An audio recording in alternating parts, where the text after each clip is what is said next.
जिस समय से ये उस परम पिता के उस सुखमय स्थल से, उस सतलोक से, अमरलोक से बिछुड़ कर आई है, उस परम पिता से दूर हुई है, उसी दिन से इसको आभास हो गया है कि जो सुख मैं छोड़ के आया हूँ वो यहाँ नहीं है। उसकी खोज में फिर ये अपनी अटकलबाजी से, जीव सोच से सोचने लगता है, प्रयत्न करता है। जैसे कोई निर्धन है, वो सोचता है कि धनवान सुखी होंगे, धन में सुख होगा, और धनी व्यक्ति को स्वप्न में भी सुख नहीं होता। पुण्यात्माओं, निर्धन को तो ये बात जचे नहीं कि धनवान सुखी नहीं, लेकिन किसी धनवान यानी मायाधारी से मिलकर देखना उसके ऊपर कितनी समस्याओं का पहाड़ होगा, आप सोच भी नहीं सकते। जहाँ माया है वहाँ शीतलता नहीं हो सकती, जहाँ भट्ठी अग्नि की तप रही हो वहाँ शीतलता नहीं हो सकती। ये माया अग्नि की भट्ठी है, इसके निकट बैठकर प्राणी कभी भी शीतलता महसूस नहीं कर सकता। धनी व्यक्ति सोचते हैं कि राजा लोग सुखी होंगे, राजा को सुख स्वप्न में भी नहीं होता। आपको ऐसा लगता है जैसे इसके आगे पीछे बड़ी सेना चलती है, बड़े बड़े अधिकारी सलूट लगा रहे होते हैं, ये महासुखी होगा, कारों में चलते हैं। सपने में भी सुख नहीं है इनको, क्योंकि हमने सुख का पता ही नहीं जो सुख होता है। राजा लोग समझते हैं कि ऊपर के ये देवता लोग सुखी होंगे स्वर्ग आदि में। स्वर्ग के देवता सोचते हैं इंद्र सुखी होगा, जो देवराज है, देवताओं का राजा है। और देवराज सोचता है कि ब्रह्मा विष्णु महेश सुखी हैं। ब्रह्मा विष्णु महेश कहते हैं हम स्वप्न में भी सुख नहीं हमारे को। आपने भगवान विष्णु की कथा पढ़ी होगी, बहुत बार सुनाई है, देवी भागवत प्रथम स्कंद में। खुद स्वीकार करते हैं श्री विष्णु जी, ब्रह्मा जी को बता रहे हैं कि मैं अधिकतर समय में तप करता हूँ और तप से अपने बैटरी चार्ज करके सिद्धियाँ प्राप्त करके फिर राक्षसों के साथ युद्ध करता हूँ। कभी मुश्किल से कोई समय मिलता है तो लक्ष्मी के साथ सुखपूर्वक समय बिता पाता हूँ।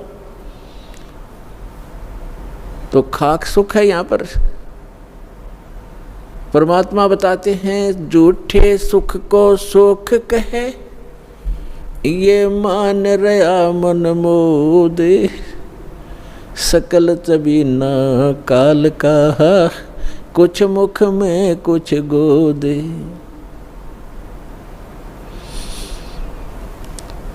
इस झूठे सुख को सुख कहे, ये मान रहा मनमोद। कौन से झूठे सुख को? एक व्यक्ति बता रहा था कि मेरे एक कन्या ने जन्म लिया, जन्म से उस कन्या के गुदा स्थान नहीं था। इसको देखकर मेरे ऊपर पहाड़ टूट गया समस्या का, महा दुखी हो गया मैं। डॉक्टर के यहाँ लेकर गया मेडिकल में। जिस वार्ड में मेरी बेटी को भर्ती किया उसमें ऐसे 3-4 केस और थे।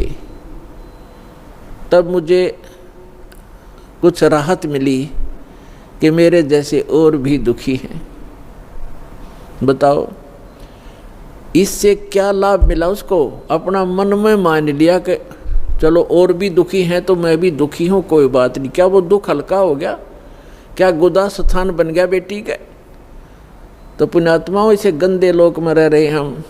यहाँ सुख नाम की चीज़ नहीं है। हम एक दूसरे को दुखी देखकर उससे हल्का दुख हो या उसके बराबर हो, हम अपने राहत मान लेते हैं। यहाँ कोई विकल्प नहीं है। जैसे एक व्यक्ति के 3 पुत्र थे। एक पुत्र की मृत्यु होगी, बहुत दुखी, बुरी तरह रो रहे हैं, आहार भी नहीं कर रहे हैं। शोक व्यक्त करने वाले व्यक्तियों में एक ऐसा व्यक्ति उपस्थित था जिसका एक ही पुत्र था, वही मृत्यु को प्राप्त हो चुका था। तो सांत्वना देने वालों ने कहा कि देख भाई, यहाँ तो ऐसा ही है, सभी की मृत्यु होती है, ये तो भगवान हवाला बात है, चिंता मत करो। देखो ये भाई बैठा है, इसको देख कर जी ले, इसका इकलौता पुत्र था, उसी की मृत्यु होगी, ये भी तो अपना समय व्यतीत कर रहा है, धैर्य कर। तो तब उस व्यक्ति को कुछ हौंसी आई, हाथ मुँह धोए, कुछ देर में खाना भी खा लिया। अब उसने ये सुख मान लिया कि देख, इस बेचारे का इकलौता पुत्र था और वही मर गया, मृत्यु को प्राप्त हो गया। शुक्र है मेरे तो 3 थे, मेरा तो एक ही मरा है, 2 तो बचे हैं, पहले इससे सुख मान लिया। क्या वो बेटा वापस आ गया? तो यहाँ परमात्मा कहते हैं झूठे सुख को सुख है, ये मान रहा मनमोद, और सकल चबीना काल का, कुछ मुख में कुछ गोद। परमात्मा यहाँ क्या बताते हैं, भाई तन दर सुखिया कोई न देखा, जो देखा सो दुखिया हो, उदय अस्त की बात करते हैं, मन सबका किया विवेक का हो, सबका किया विवेक का हो।